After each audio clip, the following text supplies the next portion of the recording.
Hi, this is Nicholas Bell with Ion Cinema, here to review Wrath of Man, the latest film directed by Guy Ritchie, which United Artists Releasing will be granting a theatrical release on May 7th, 2021.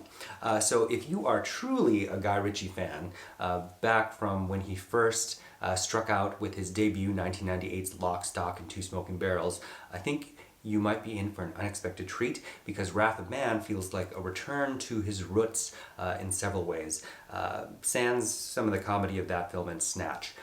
He's reunited for the fourth time with Jason Statham, and this is actually his second US set film after Revolver starring Statham.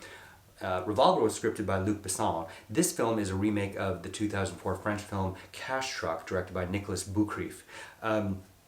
It stars Jason Statham as a man who's pretty much known throughout the whole film as either H or the boss. And we find him initially applying to be operating armored car truck service, and he barely passes the test. And he is kind of cajoled by his other colleagues who are from all over, ex-military, etc. There's a kind of a pissing contest going on. It's like most Ritchie films, a very masculine world. Holt McCallany plays Bullet, who kind of takes him under his wing and shows him the ropes.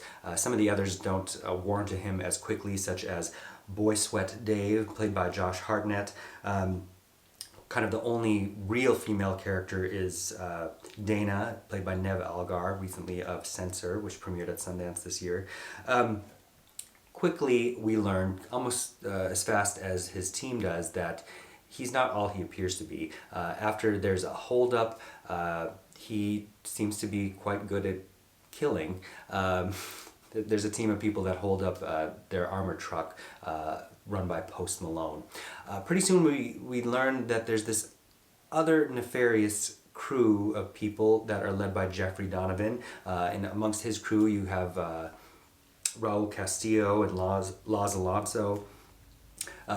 Jason Statham already has some other stuff going on. Alex Ferns is kind of the secret group that he's involved with. And then there's the FBI with Andy Garcia representing them. Without giving too much away, there's overall it's a simple narrative laid out in linear fashion, but Ritchie kind of switches back and forth. He reunites with his screenwriters of The Gentleman, Ivan Atkinson and Marn Davies, and who do quite a good job of taking it one place and making it all of a sudden incredibly violent and intense. I thought of the Brian Helgeland film Payback immediately with Mel Gibson, which of course is an adaptation of a Richard Stark novel, also known as Donald Westlake. While Stark was alive, of course, he didn't allow anyone to use the name of his popular character Parker. After his death, the first person to play Parker in name was Jason Statham in the Taylor Hackford film from 2013. So it very much has that you end up rooting for the bad guy, but amongst these there is a code of honor unto itself, it seems. Like I said, if you're a fan of Ritchie's early work, this is kind of a return to form and a move away from the Hollywood gloss that he's been doing, like Aladdin and The Gentleman and King Arthur and Man from U.N.C.L.E. and the two Sherlock Holmes films, etc., to back in that Revolver rock and roll phase, kind of. Really impressive cast. Eddie Marsan is also in there, reuniting to work with him. Which also helps with balancing what ends up being an expected story kind of unexpectedly, because you're not sure who's doing what. Overall, I would give Wrath of Man 3.5 out of 5 stars. Thank you. Hey, this is Eric from IONCINEMA.com. If you want to support us, subscribe below.